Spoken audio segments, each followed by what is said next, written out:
e a repercussão política disso. De histórico, foi assim que o presidente Lula e o governador de São Paulo, Tarcísio de Freitas, se referiram ou classificaram a operação contra o crime organizado no setor de combustíveis. Assunto para o repórter Matheus Dias, chegando agora ao Jornal Jovem Pan, cada um à própria maneira, cada um puxando a brasa para a sardinha, mas os dois ressaltando a importância dessas ações que foram coordenadas de inteligência para combater as facções criminosas aqui no país. Bem-vindo, Matheus, boa noite.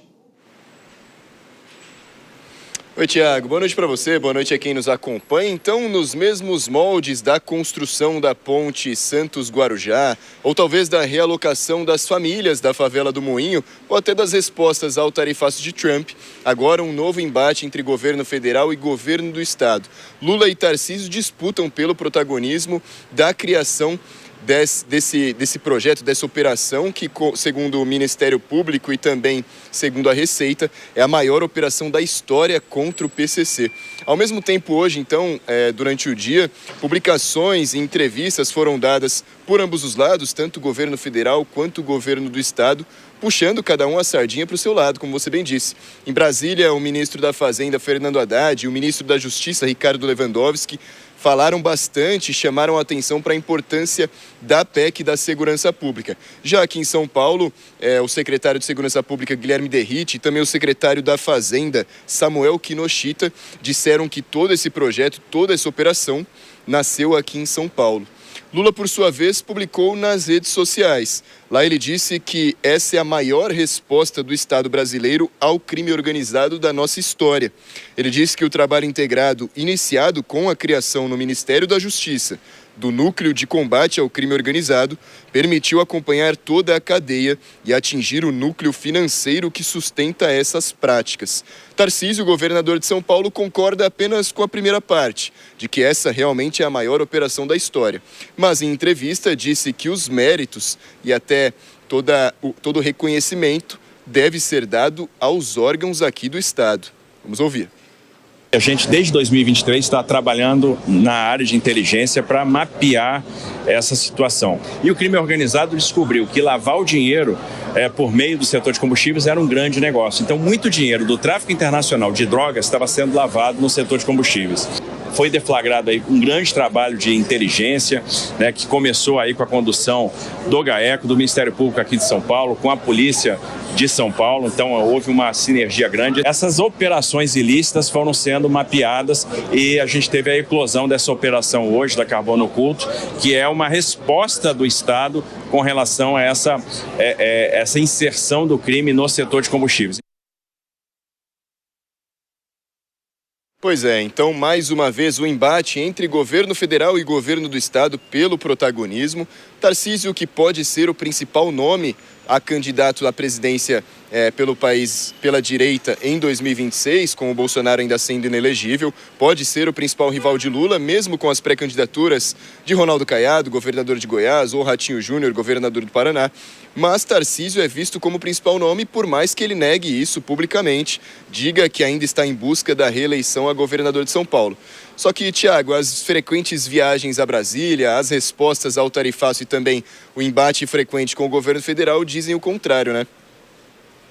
Os caminhos estão traçados ou sendo traçados, mas só o tempo vai dizer efetivamente, mas essa questão eleitoral sendo discutida no meio dessa operação que nós tivemos nessa quinta-feira. Até daqui a pouquinho, Matheus, vou chamar mais uma vez nossos comentaristas, Cristiano Vilela aqui com a gente, a Dora Kramer também. Ô Dora, essa disputa pela paternidade da operação não é de hoje, o Matheus deu alguns exemplos aqui em São Paulo, o túnel Santos-Guarujá, a história da favela do Moinho. Isso é ruim de que maneira? Por que isso é ruim que haja uma disputa por uma paternidade de um projeto ou também de uma mega operação como essa, sendo que o consumidor final, nesse caso, é o consumidor que foi lesado, né? É péssimo sob quaisquer aspectos que a gente olhe, porque no lugar dos governantes se dividirem, eles deveriam mesmo se unir no embate a essa questão que infelicita, que ameaça o país. Isso é uma operação, isso deveria ser constante. Por isso que eu disse, não é para ficar botando água no chope de ninguém, entendeu?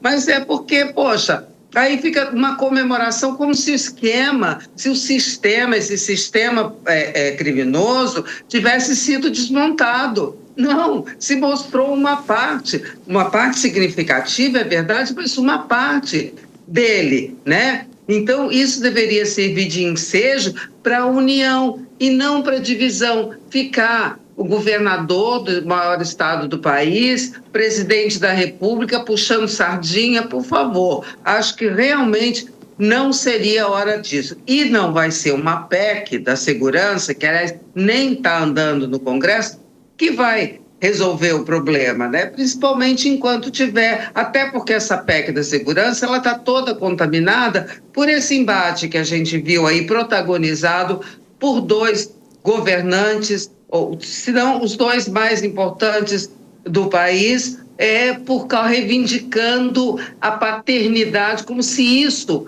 fosse o mais importante. O mais importante é o que foi revelado, o que está por trás disso e o que precisa ser não só revelado, mas principalmente combatido.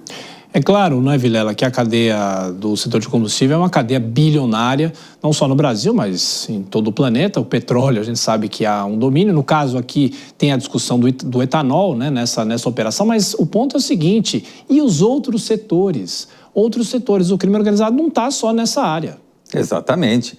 Nós tivemos essa operação de hoje, que ela representa ali uma fração das atividades empresariais que são desenvolvidas pelo crime organizado com o intuito de lavar dinheiro, com o intuito de legalizar determinadas operações, dar uma aparência de legalidade para que o crime organizado possa continuar forte, firme e desenvolvendo as suas atividades. Isso se dá no setor de combustíveis, como foi colocado hoje, isso se dá no mercado financeiro, no setor das fintechs, como foi colocado hoje igualmente, mas também se dá em outros setores. Outras operações, por exemplo, já demonstraram que inúmeros serviços públicos terceirizados, empresas que fornecem para o poder público, são comandadas pelo crime organizado, por exemplo. Então, existe uma série de atividades que são desenvolvidas por esse sistema criminoso. Agora, a saída para se resolver, para se brigar, para se defender a sociedade desse tipo de estrutura é uma atuação conjunta